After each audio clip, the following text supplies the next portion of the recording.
Hi friends, सो यह video dedicated है अगर आप अपनी खुद की कोचिंग खोलना चाहते हैं तो। सबसे पहली बात, as Allen is growing in each and every cities step by step, इससे ब्रांड कोचिंग को बहुत ज़्यादा बूम मिलने वाला है। अभी तक मैं कोचिंग की एक अनहिडन ट्रूथ बता रहा हूँ जो कि आपको पता भी है कि at least for the north India Allen was a brand जिसकी अपनी एक हाइप थी। अपनी हाइप थी कि ये जहाँ पे भी जाएगा सबको ख़त्म कर देगा। ये एक चल रहा था, लेकिन पिछले कुछ दिनों में कुछ ऐसे इंसिडेंट हुए हैं जिससे इवन एलन, जिसका अपना खुद का बहुत ही अच्छा मशीनरी है, डिसिप्लिन मैकेनिज्म है, एंड नो डाउट कि वह पहले दिन से लेकर अब तक जो उसका परफॉर्मेंस था उसी परफॉर्मेंस को लगातार वह रिपीट करता रहा है, अच्छे परफॉर्मेंस को।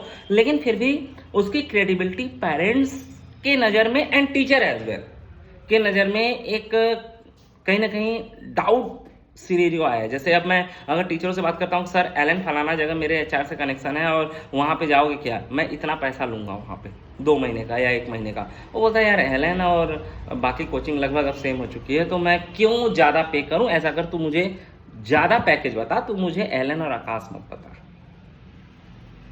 तो टीचरों के बीच में इसकी क्रेडिबिलिटी कहीं ना कहीं डाउन हुई। तो अगर आप अपनी कोचिंग खोलना चाहते हो, मैं पहले भी एक स्टेटमेंट दे चुका हूं, मैं अपने स्टेटमेंट पे आज भी कायम हूं कि लोकल कोचिंग का दबदबा इस मार्केट में अपकमिंग 3 ईयर के अंदर बढ़ने वाली है। मैं ज़्यादा टाइम नहीं लूंगा मैं स्टेप बाय स्टेप एक चीज़ बताऊंगा। देखो यार सबसे पहले अगर आप अपना कोचिंग डालोगे तो मैं ये मान के चल रहा हूं कि आप अपना कोई भी फ्रेंचाइजी नहीं ले रहे हैं, आप अपने नाम पे कोचिंग ओपन कर रहे हो। किसी भी मार्केट में अचानक से जाकर के बूम कर पाना एवरेज नेक्स्ट टू इम्पॉसिबल है। या तो आपके पास इतना हैवी मतलब इन्वेस्टमेंट आ जाए कि फिर आप उससे कर सको, अदरवाइज ये नेक्स्ट टू इम्पॉसिबल है। तो इसके लिए आपको टाइम का इन्वेस्टमेंट करना पड़ेगा। दूसरी चीज है कि एज अ टीचर अगर हम कोचिंग ओपन करना चाहते हैं तो हमारे पास जो सबसे कम चीज होती है that is the liquid flow. Actually आप कैलकुलेशन ना कोचिंग का बड़ा अजीब कर रहे होते हो। मेरे पास एक मेथड है जिससे आप अपनी कोचिंग विदाउट लिक्विड फ्लो के भी कर सकते हो या विथ मिनिमम लिक्विड फ्लो के कर सकते हो। सबसे पहला पार्ट, आप जिस भी सिटीज में अपनी कोचिंग को ओपन करना चाहते हैं, जिस भी सिटीज में वहां पे जितने भी स्कूल हैं, without leaving your job, condition apply, बिना अपने जॉब को छोड़े और बिना उसको अफेक्ट किए। एक्चुअल में क्या होता है कि हम जब कोचिंग खोलने जाते हैं तो हम ओवर कॉन्फिडेंस हो जाते हैं कि अरे मैं जाऊंगा और मैं तहलका मचा दूंगा और बच्चे सब एकदम झूम के आना शुरू हो जाएंगे। क्यों? क्योंकि एक टीचर को लगातार उसके क्लासरूम में तारीफ ही तारीफ मिल रही होती है और उसको यह नहीं पता कि बच्चे किसी के नहीं होते। जो टीचर यह बात समझ गया ना कि बच्चे किसी के नहीं होते, उसने पहला स्टेप ले लिया कि वह कोचिंग खोल सकता है। He is eligible. जैसे एक नीट की एलिजिबिलिटी होती है ना कि आपकी कम से कम 12th में बायो होनी चाहिए, उसी तरीके से कोचिंग अब देने के लिए तो कोई भी दे देता है। मतलब नीट में अगर आपको क्रॉस करना है तो 600 प्लस आपके मार्क्स आने चाहिए। AIATS वगैरह में 500 to 600 के बीच में अगर आपके मार्क्स आ रहे हैं तो you are real eligible to give the NEET exam. लेकिन देने वाले 100 नंबर वाले भी देते हैं, -5 नंबर वाले भी देते हैं। तो अगर आपको कोचिंग ओपन करना है तो इसकी मिनिमम क्राइटेरिया ही यही है कि आपको स्टूडेंट का माइंडसेट समझ में आ चुका है कि स्टूडेंट जो है वो किसी भी कीमत में, आप महावाहियात, महाघटिया, महाबेकार पढ़ाते हो तो भी आपके मुंह पे तारीफ करता रहेगा। यह समझना जरूरी है। तो जनरली हम क्या सोचते हैं कि भाई स्टूडेंट हमारा तारीफ कर रहा है तो हम किसी भी मार्केट में खड़े होंगे और 100 बच्चे आ जाएंगे और यह कर देंगे वो कर देंगे। यह कैलकुलेशन ही गलत है। बिजनेस में कभी भी एजप्शन के कैलकुलेशन नहीं चलते, रियल मार्केट कैलकुलेशन चलते हैं। यहाँ पे सर्वे के कैलकुलेशन चलते हैं। भाई बिजनेस एंड टीचिंग प्रोफेशन 2 अलग अलग चीजें हैं, इस बात को आपको अंडरस्टूड करना पड़ेगा। इसलिए ज्यादातर कोचिंग अनसक्सेस हो जाते हैं जो टीचर के द्वारा ओपन किए जाते हैं विदाउट प्रॉपर कैलकुलेशन।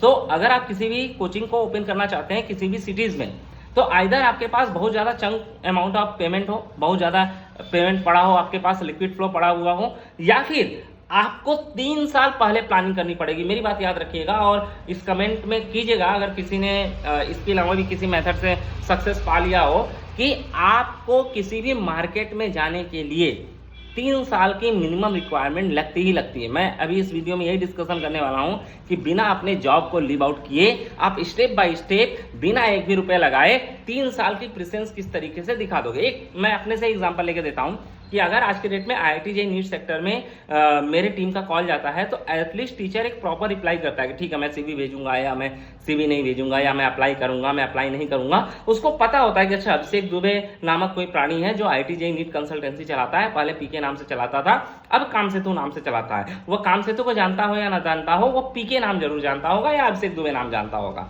तो ये क्यों है? क्योंकि मैं 2021 से 2025 तक लगातार मार्केट प्रेजेंस अपनी बनाए रखा हूं, इसलिए मुझे लोग जान रहे हैं और इसलिए that is the only reason कि मेरा आज ऑटोमेशन में IIT JEE नीट सेक्टर आ गया। लेकिन अगर मैं यही मेडिकल सेक्टर की बात करता हूं तो मेडिकल सेक्टर में अगर डॉक्टर्स के पास मेरे टीम का कॉल जाता है तो they hesitate to share even कि उनको कितना पैकेज चाहिए। They hesitate to share his CV कि मैं अपनी पर्सनल इंफॉर्मेशन आपको क्यों दूं भाई साहब, आप होते कौन है और है कौन, पहले यह तो बताइए। दैट मीन्स कि I will have to take another 3 year, next 3 year to just make me on the level where I am today standing for the IIT JEE NEET consultancy. That is the same way. उसी तरीके से आप किसी भी business को करते हो तो आपको अपना 2 से 3 साल का एक प्रेजेंस बनाना पड़ेगा। किसके बीच में? क्वेश्चन यह है किसके बीच में और कैसे, और बनाने का मेथड क्या है। सबसे पहला मेथड भाई आप एक काम कीजिए कि जहां पे भी आप जॉब करते हैं ये जॉब लोकेशन आपके कोचिंग ओपनिंग लोकेशन से 500 किलोमीटर के ज्यादा रेडियस में नहीं होना चाहिए। सबसे पहला पार्ट। उसका रीजन क्या है? क्योंकि आपको एटलीस्ट 2 महीने में 2 से 3 दिन की छुट्टी लेकर के जानी पड़ेगी। अगर ज्यादा दूर रहा तो आपके आने जाने में ही टाइम ज्यादा इन्वेस्ट हो जाएगा। उसके बाद क्या कीजिए, वहां की जितने भी टायर 2 और टायर 3 स्कूल है, हमेशा याद रखिए, हम क्या होता है ना, हम जब कोचिंग ओपन करना चाहते हैं तो हम सीधे पहले दिन से एलन से टक्कर ले रहे होते हैं, आकाश से टक्कर ले रहे होते हैं। हमारी फीस पहले दिन से 1.5 लाख 2 लाख 3 लाख। अबे बेवकूफ, सॉरी एक्चुअली मेरा स्टूडेंट से बात करते करते ये टर्म यूज हो गया, सॉरी फॉर दैट। मैं अपने शब्द वापस लेता हूँ। अरे रेस्पेक्टेड टीचर, आप जब भी पहले दिन से इतनी ज़्यादा फीस रखेंगे या इतना ज़्यादा टक्कर लेंगे तो नहीं चल पाएंगे। पहले चाणक्य का एक नियम याद रखिए कि पहले खिचड़ी को किनारे किनारे से खाया जाता है, बीच में अचानक से खिचड़ी में हाथ डालेंगे तो हाथ जल जाएगा। दैट शुड बी सो। आपको क्या करना होगा, जितने भी टायर 2 हैं या इवन कोशिश कीजिए कि टायर 3 स्कूल जो भी उस एरिया के अवेलेबल है उन सभी के प्रिंसिपल से पर्सनली जाके मिलिए। मिलकर उन्हें बताइए कि सर मैं IIT JEE नीट की तैयारी करा रहा हूं बच्चों का, उसका 1 भी रुपए चार्ज नहीं है। मैं रात को इतने बजे से इतने बजे तक गूगल मीट पर या जूम पर या फिर जो भी आपकी सहूलियत हो उसमें मैं बच्चों की क्लास लेना चाहता हूं। अगर आप ऐसे जो अच्छे बच्चे हैं, आपको लगता है कि जो रिजल्ट दे सकते हैं, उनको मेरे से कनेक्ट कीजिए और आप क्लास लीजिए। कोशिश कीजिए 6, 7, 8 या 9th और 10th की। 11th 12th में अभी एंट्री मत लीजिए। उसका रीजन क्या है? क्योंकि जब 3 साल बाद आप कोचिंग ओपन करेंगे ना तो यह 11th 12th का बच्चा आपको जानकर भी कुछ भी नहीं होगा, आपका मार्केट यहां से डेवलप नहीं होगा। आई हैव सीन कि जो सीनियर टीचर होता है वो 6, 7, 8 को पढ़ाने से हेजिटेट नहीं करता है, जिसने रैंक प्रोड्यूस कर रखा होता है या जिसका 30 लाख 35 लाख 40 लाख रुपए सैलरी हो जाता है। लेकिन ये जो छुटपुटके आ जाते हैं 30, 35, 40 हजार वाले, अरे मैं JEE मेंस से कम तो पढ़ाता ही नहीं। अरे साला तुम्हारा 35 हजार टीचर है और तुम JEE मेंस की बात करते हो, तुम JEE नीट ढंग से नहीं पढ़ा सकते हो। तो पहले ये चीज समझिए कि जो 30, 35, 40 लाख वाला टीचर है, he is not going to hesitate even teaching class 6, 7, 8 because he know कि हम फर्स्ट रैंक, सेकेंड रैंक या टॉप 100 रैंक कहां से निकाल सकते हैं। और आप 30-35 हजार के टीचर और 1-8 साल एक्सपीरियंस लेकर के आप बोलते हो मैं सर 11 से नीचे आ ही नहीं सकता। भाई इसका मतलब कि आप अपने आप को गिरा रहे हो, आप अपना खुद का मार्केट गिरा रहे हो। लेकिन अगर आपको कोचिंग ओपन करना है तो आपको यहीं पे जाना पड़ेगा, क्योंकि यही जो 6 का बच्चा है, यही जो 7 का बच्चा है, 8 का बच्चा है, 9 का बच्चा है, 10 का बच्चा है, जब आपकी कोचिंग ओपन होगी 3 साल बाद तो 10th का बच्चा ड्रॉपर बैच में आपको मिलेगा, 9 का बच्चा 12th में मिलेगा जिसके मिलने के चांसेस सबसे रेयर है, 8 का बच्चा आपको क्लास 11th में मिलेगा। ये जो 6, 7 के बच्चे हैं ये 9, 10 फाउंडेशन में मिलेंगे आपको। तो यह मार्केट आपको समझना पड़ेगा। कभी भी क्या होता है ना कि जो भी डिसीजन एज अ टीचर आप लोग लेते हैं वह कभी भी इमोशनल ड्राइव नहीं होना चाहिए। एक्चुअली एक जो बेसिक प्रॉब्लम है टीचर्स की, मैं अपने आप को अब टीचर नहीं बोलता, मैं आज के हफ्ते 2 हफ्ते तक बोल रहा था क्योंकि मेरे अंदर अब लगता नहीं कि टीचर वाली एटीट्यूड है। एज अ टीचर हमारे साथ सबसे या आपके साथ सबसे ज़्यादा जो प्रॉब्लम है वह यही है कि आप 8 से 10 घंटे सिर्फ सुना रहे होते हो स्टूडेंट को, उनको सुना रहे हो जिनको फिजिक्स का पी भी नहीं पता, केमिस्ट्री का सी भी नहीं पता, बायो का बी भी नहीं पता, मैथ का एम भी नहीं पता, आप उनको सुना रहे हो। कभी आप किसी साइंटिस्ट को सुना के देखो, तब पता चले कि अपनी वास्तविक एक्चुअल औकात क्या है। अब लगातार 7 साल 8 साल से 5 साल से 6 साल से आप सुना रहे हो, इसलिए आपको सुनने की आदत कम हो चुकी है। आपको लगता है कि बस मुझे बोलना है। बिजनेस में बोलने से ज्यादा आपको सुनना पड़ेगा। मैं कल का इंसिडेंट बता रहा हूँ। सारथी के एक मार्केटिंग मैनेजर थे, तो मैंने बीडीएम और टेलीकॉलर का भी अपना एक कंसल्टेंसी ओपन किया है और परमेश्वर की कृपा से टीचर कंसल्टेंसी से ज़्यादा सक्सेस हो चुका हूँ उधर। लगभग 2-3 महीने हुए हैं, लेकिन 2-3 महीने में मैं 300-400 से ज़्यादा लोगों का सिलेक्शन करा चुका हूँ। मेरा अपना कॉन्सेप्ट था।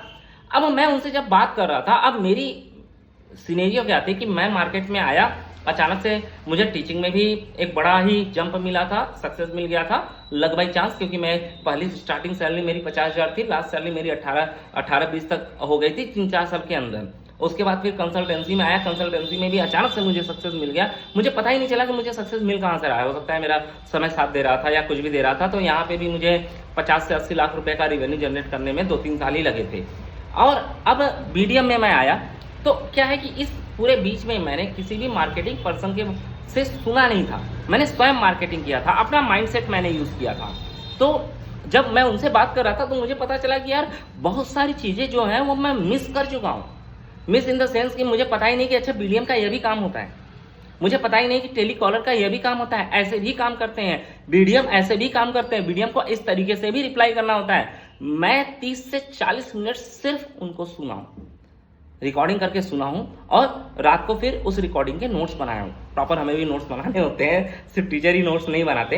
देन आफ्टर फिर मैं मेडिकल कंसल्टेंसी और बाकी कंसल्टेंसी में भी क्या है कि मैं रेंडमली किसी को कॉल लगाता हूँ। और मेरी अपनी एक टैलेंट है कि अगर आपने मेरे से 2 मिनट बात कर लिया तो अगले 20 मिनट अपने आप को बात करने से नहीं रोक पाओगे।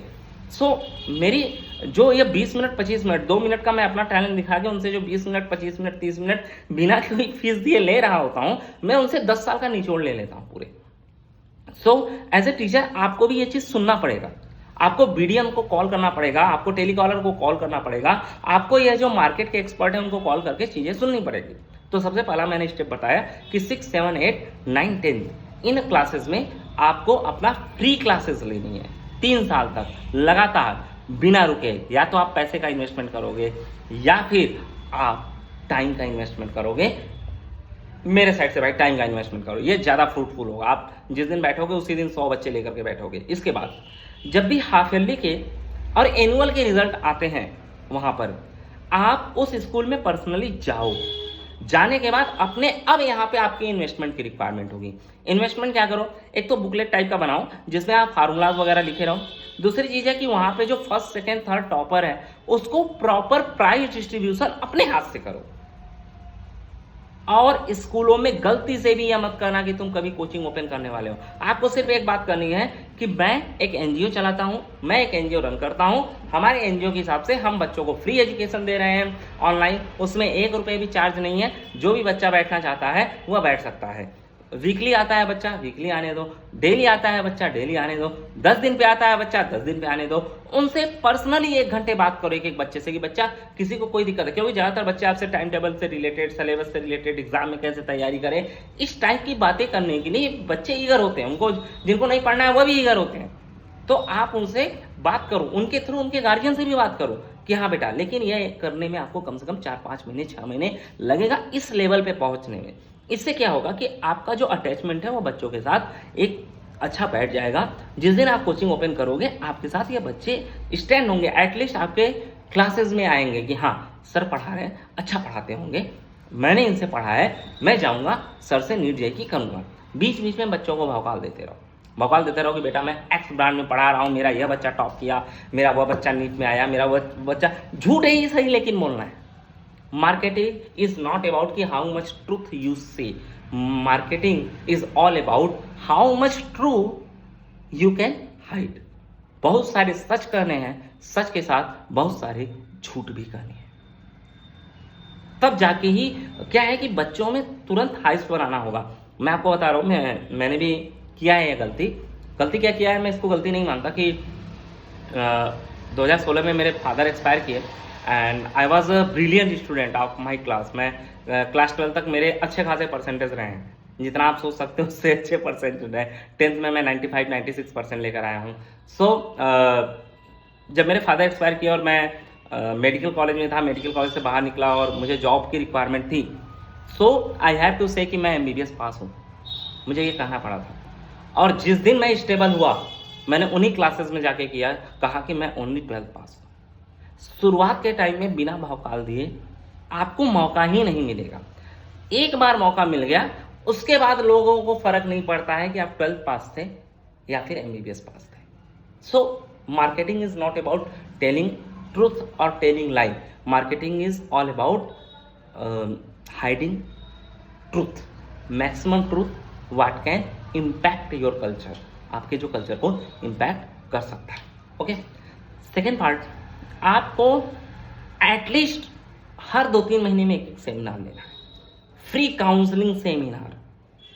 आप 20 स्कूल को उठा लिए ना, 20 स्कूल में कोशिश कीजिए कि हर साल कम से कम एक सेमिनार, मतलब 3 साल 3 बार उस स्कूल में आप जा सके। अब ये आपका टैलेंट है कि आप किस तरीके से प्रिंसिपल से डील करते हो। इस पे भी अगर आप चाहोगे तो मैं पैसे लूंगा अलग से बताने का भाई, ठीक है। जिसको कमेंट करना है वो कमेंट कर सकता है, मैं 5000 रुपये लूंगा, वो मेरी अपनी सर्च है। मैंने किस तरीके से SIPS लिया था और प्रिंसिपल को डिस्कस किया था, दैट इज डिफरेंट पार्ट। सो आपको एटलीस्ट एक सेमिनार लेना है। इससे क्या है कि मान लीजिए आपने 10 स्कूल चूज किया, 10 स्कूल में 3 बार आप सेमिनार ले चुके हैं, मतलब आपके चेहरे को लोग जानने पहचानने लगे। यार इसका इम्पैक्ट बहुत खतरनाक सा पड़ता है। जैसे पार्ले जी को आप जानते हो इसलिए आंख बंद करके पार्ले जी ले सकते हो, XYZ बिस्कुट को आप नहीं जानते इसलिए XYZ बिस्कुट आंख बंद करके नहीं ले सकते। XYZ कितना भी अच्छा क्यों ना हो, कितना भी स्वादिष्ट क्यों ना हो, कितना भी हेल्दी क्यों ना हो। तो market presence is the key part. ज़्यादा लंबा वीडियो हो रहा है इसलिए मैं इसका सेकेंड पार्ट जरूर लेकर आऊँगा, if you will comment. Thank you. आगे नेक्स्ट पार्ट में देखते हैं।